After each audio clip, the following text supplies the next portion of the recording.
Di balik layar proses pembelajaran sains, ada sosok yang bekerja dengan penuh ketelitian dan dedikasi. Ia bukan dosen, bukan pula guru di depan kelas, tapi perannya sangat penting. Di dunia pendidikan sains, kita sering mengagumi para peneliti, ilmuwan, dan pendidik yang menginspirasi generasi muda. Namun, ada satu peran penting yang sering luput dari sorotan. Mereka yang bekerja senyap, penuh ketelitian, dan dengan dedikasi tinggi di balik lemari kaca, di antara tabung uji dan mikroskop. Ibu Mimi adalah salah satu dari mereka. Sehari-hari, beliau mengabdi sebagai laboran di laboratorium biologi.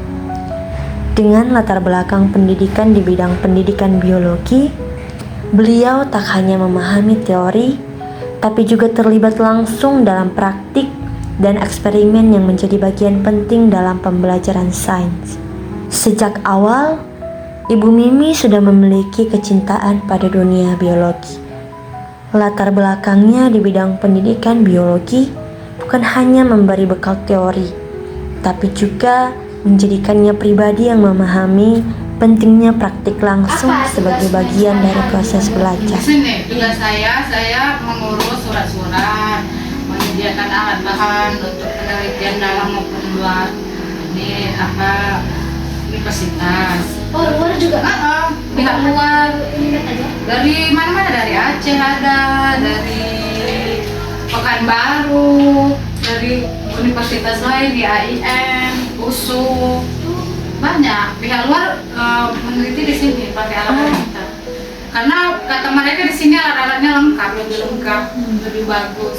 Orang USU di sini semua meneliti. Oh iya. Iya. USU? Pakai mikroskop stereo, bisa kita menang bakteri kan. Langsung tuh kita tengok, langsung difoto nampaknya. Mereka itu kalau kemari ada istilahnya kayak bayar atau gimana? Ya pakai lah yang admin kan pihak luar, tapi kalau untuk mahasiswa ya enggak free. Ya lo yang kemarin baru dari Aceh. Jadi memang juga menjaga perawatan barang Iya, tua. menjaga peralatan, kalibrasi lah namanya. Ya kan, ngerti kalian ya?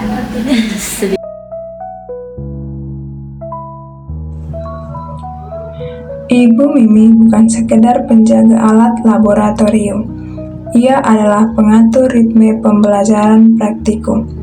Setiap pagi, sebelum mahasiswa datang, ia telah lebih dulu hadir menyiapkan alat, menyusun bahan, mengecek kondisi reagen, dan memastikan semuanya aman dan steril. Tak jarang juga ia menyiapkan model percobaan yang akan digunakan dalam kegiatan hari itu. Dalam laboratorium biologi, detail adalah segalanya. Salah takaran larutan, satu alat yang tidak steril, atau prosedur yang tidak tepat, semua bisa berdampak besar pada hasil praktikum. Dan disinilah letak tanggung jawab besar seorang laboran. Ibu Mimi memahami ini dengan baik.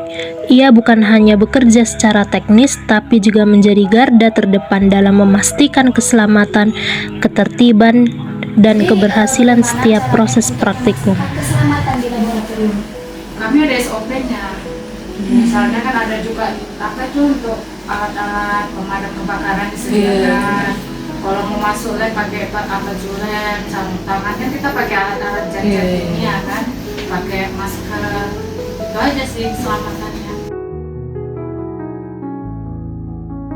Menjadi laboran bukan pekerjaan yang mudah. Profesi ini menuntut konsistensi, ketelitian, dan juga ketangguhan dalam menghadapi berbagai tantangan, mulai dari keterbatasan alat, keterlambatan bahan kimia, sampai urusan administratif yang kadang datang bersamaan dengan hari-hari padat praktikum. Tetapi bagi Ibu Mimi, semua itu adalah bagian dari tanggung jawab yang ia jalani dengan tulus. Ia bukan hanya menyusun jadwal penggunaan laboratorium, tetapi juga menjadi konsultan bagi guru atau dosen yang ingin merancang eksperimen. Ia membantu merumuskan langkah praktikum, mengevaluasi efektivitas alat, hingga menjadi solusi bagi kesalahan prosedur. Karena kan ada SOP-nya harus diikuti. Di misalnya pakai zat berbahaya harus gimana, zatnya dibuang di mana, nggak sembarangan gitu kan. Kalau zat basah buangnya ke musnakol, air mengalir gitu sih. Udah tertata lah ya, Mem. Insya Allah nggak pernah terjadi apa-apa atau kena bahan, nggak pernah. Terus Mem, apa saja tantangan Mem yang setelah menjadi laboran ini tantangan terbesarnya? Insya Allah nggak ada tantangan sih, aman-aman aja, lancar-lancar aja, karena kan saling kerjasama. Kalau kita bisa mau praktikum, pakai dulu bon alat 3 hari sebelum praktikum, jadi nggak bentrok, nggak ada kendala yang berat sih. Selama Mem menjadi laboran, keterampilan apa yang paling penting untuk menjadi laboran tersebut? Ya, kalau sebagai laboran ya semua keterampilan harus punya gitu, kayak ahli dalam mikroskop, ada alat lab lah. Kita kan harus tahu kan, gunakan macam mana gitu. Itu aja sih. Kamu juga ada pelatihannya, dikirim-kirim gitu. Kayak kemarin pelatihan tentang teknisi laboratorium, seminar gitu 3 hari. Ada pelatihannya. Bagaimana Mem mengelola waktu dan prioritas dalam pekerjaan yang seringkali padat? Mengelola waktu, karena kan kami berjadwal kan, di lab ini ada jadwalnya, misalnya jam sekian kelas apa yang masuk, ada jadwalnya sih, jadi tidak pernah ini. Yang mengatur ruangan dan jadwal kami itu Mem atau dosen? Itu jadwal datang dari jurusan mengasih ke kami, ya, jadi kita berkoordinasi dengan dosen atau komite kalian, kami masuk di sini di mana kak ruangannya gitu. Mem pernah melakukan pelatihan terhadap anggota-anggota Mem atau Mem yang ikut? Kalau terhadap anggota nggak pernah ikut kan? Ikut, sering berarti ikut. Sering.